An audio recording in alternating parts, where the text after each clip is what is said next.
Earlier today, a vote was taken in the United States Senate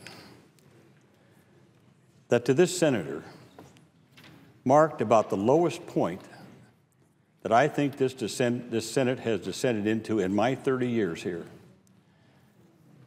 I don't say that lightly. I was here during the impeachment trial for President Clinton. I kind of thought that was a sham, but that didn't compare to what happened today. The vote on Debo Adegbile to be Assistant Attorney General for Civil Rights sent a strong message.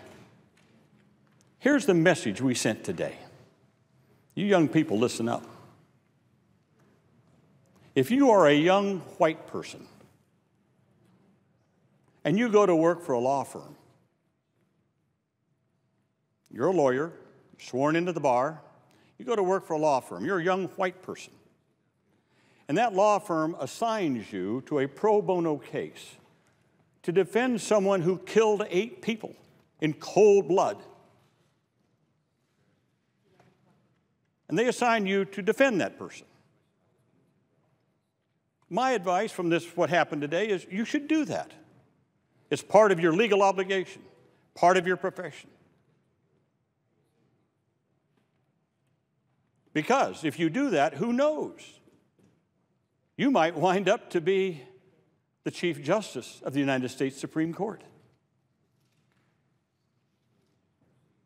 However, if you are a young black person and you go to work for the NAACP Legal Defense Fund and they assign you, under your obligations as an attorney, in keeping with your oath of office, they assign you to appeal a case of someone who committed a heinous murder, and you do that, and you sign your name on the appeal, not that you're defending this person. You've never done that, but they've asked you to sign on an appeal, and you do that, and you're asked to do that. If you're a young black person and you work for the NAACP Legal Defense Fund and you're asked to sign an appeal for someone convicted of murder, what the message said today is don't do it. Don't do it. Because you know what? If you do that, in keeping with your legal obligations and your profession, you will be denied by the U.S. Senate from being attorney in the U.S. Department of Justice. I guess what I'm saying is we sent a message. We have a double standard, a terrible double standard. The Chief Justice of the Supreme Court defended a mass murder in Florida, committed 8 murders. He's the Chief Justice of the Supreme Court. Did we hear one peep from the Republican side? From anyone? No one on this Senate floor at that time ever raised that as any issue at all for his qualifications to be a judge on the appeals court or to be the Chief Justice of the Supreme Court. And rightfully so. It should never have been an issue. He was fulfilling his legal obligations. Yes, his moral duty, aside from his legal duty. But Debo Adegbile, working as an attorney for the NAACP Legal Defense Fund, he wasn't even asked to defend a murderer. He was just asked to join on an appeal, to sign an appeal on a technicality, and he did. And because of that, and only because of that, he was excoriated here on the Senate floor and denied his opportunity to be an Assistant Attorney General for Civil Rights.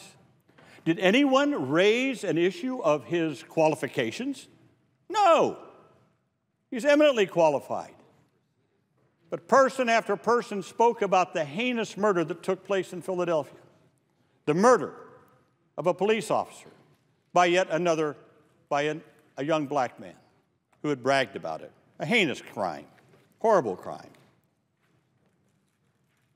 Debo Adegbile didn't defend him, didn't even know this guy.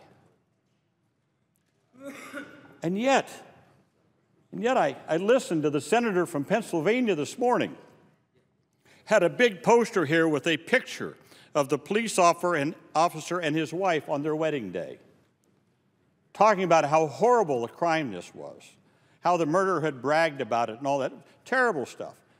Had nothing to do with Debo Adegbile, but the senator from Pennsylvania says that's why he should not be approved to be an assistant attorney general, because he signed an appeal. What about that guy sitting over there? The Chief Justice of the Supreme Court defended a person that killed 8 people. Well, maybe we should institute an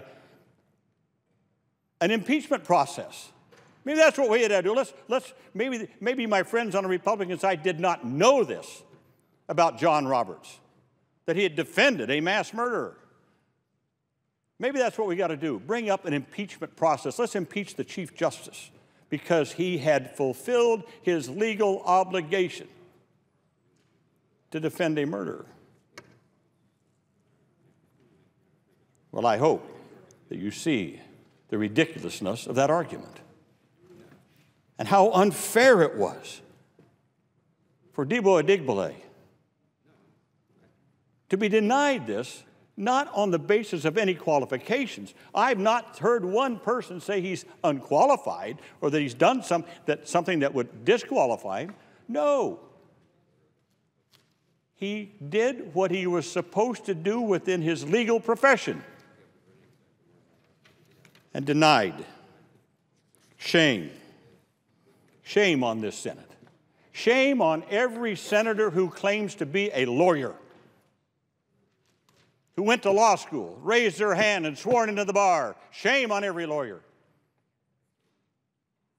who voted against Mr. Adegbile because of what he did on that appeal, because of the fact that he had signed on the appeal.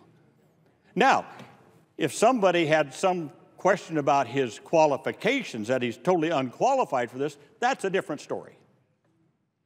That's a different story. I challenge anyone to come forward with anything remotely connected to his qualifications that would show him disqualified. Let me read, and I'll close shortly, a quote from James Silkenat, the president of the American Bar Association. Listen up, lawyers. Quote, "A fundamental tenet of our justice system and our Constitution is that anyone who faces loss of liberty has a right to legal counsel. Lawyers have an ethical obligation to uphold that principle and provide zealous representation to people who otherwise would stand alone against the power and resources of the government, even to those accused or convicted of terrible crimes. I was alarmed to learn that there is some opposition to Mr. Adegbile's nomination based solely on his efforts to protect the fundamental rights of an unpopular client while working at the Legal Defense Fund. His work, like the work of ABA members who provide thousands of hours of pro bono legal services every year, is consistent with the finest tradition of this country's legal profession and should be commended, not condemned." End quote. Shameful. Shameful vote today. A rush to judgment based upon emotion. Based upon emotion. I will not name any names, but I had one senator say, my head tells me that he should be confirmed, but my guts, my emotions say no. We make our decisions based on that around here? God help us. God help us. Maybe we ought to all go back and watch that movie again, To Kill a Mockingbird. Read the book. Watch the movie. And know what it is to stand up against the powers of the government and defend someone who's unpopular. And Mr. Adegbile didn't even do that. He was not the defense attorney. He was only on an appeal. So shame on the Fraternal Order of Police. Shame on them. And I've been one of their strong supporters for my 30 years here, but shame on them for doing this. Shame on them. They mounted a campaign against Mr. Adegbile just on that one thing. Shame on all of us here, especially the lawyers, Well, it was a rush to judgment, a shameful episode in the history of the United States Senate. I know that Senator Reid filed a motion to reconsider. I hope we will, and I hope people will pray on this and think back, especially the lawyers who are here. Think about the ethical obligation he had to do what he did, and he did nothing wrong. Hopefully, Mr. Adegbile, on a motion to reconsider, will have the votes to take his position as Assistant Attorney General of Civil Rights in the Justice Department. A shameful day for the United States Senate. I yield the floor.